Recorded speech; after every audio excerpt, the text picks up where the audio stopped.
Alright, thought I'd give you guys a little drop in here. And we are working on World War III in Europe at the end of World War II. And a very interesting subject of the Allies basically getting pissed off at Stalin for snatching up Poland, inviting the 16 governors or ministers in Poland to have a little chit chat, see if they can resolve their differences. And well, lo and behold, old Stalin arrested them and shipped them off to labor camps. So Churchill, I guess, had enough, and in this alternate universe, he's had enough, and he's going to try to bail on out. The Poles, victory conditions. Allies got to exit 5 units off of this edge. I guess head to Poland somehow. And anything short of that is a Soviet victory. Now the Soviets can win a sudden death victory. They can get 20 units off of the east edge or west edge. Let me see. Make sure I got this right. Allies off the east edge. Soviets off the west edge. There you go. Yeah. So we got the Soviets set up. These are units that have come in. Now, supposedly, there's a draw cup that you can use, but I'm going to use the optional rule that's more realistic, that says that the Soviets knew all about Operation Unthinkable, and had the units on the west edge or east edge ready to go, coming from the east. Now I got these guys set up, and supposedly you could use a hidden movement or hidden unit, so we'll do that for the solo play.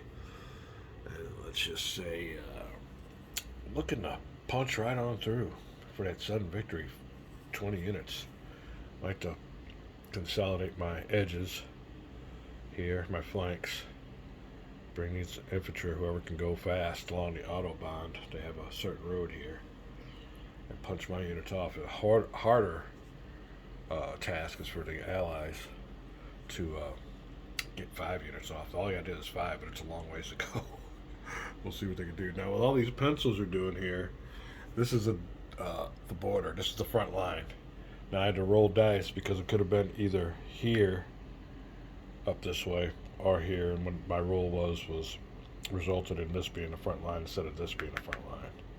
So somehow you have to read the designer notes on why they did that. But yeah, pretty well basic coming down through here, but then it splits off.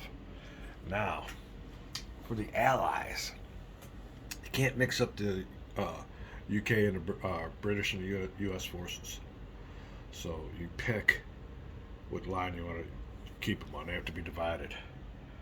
I'm pretty sure either line, the British get the north, the Americans get the south. Now your line can go, and it goes to this edge of the board, but I'm just shooting it over here because this is the starting area.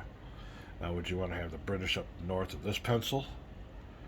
Americans south? British north of this pencil up this way, and this really gives the British a real short area of operations.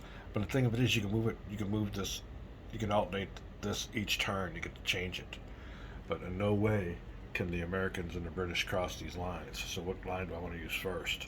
The obvious one was just this line here, British up north, 50-50. But you can see here the bigger task is going to be whoever's in the south. You also want to look over at these strengths, and relatively looking, it looks like the Americans got more strength, so this will be a stronger army here.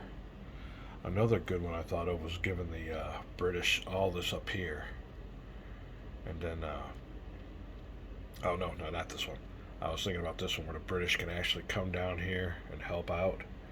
So it's between the north and south direct axis. This one here is really shitty. Starting here, that means that the British control this little area up here. It gets even narrower, and the Americans got to have a big old chunk here, which is fine. But I don't think the Americans are strong enough.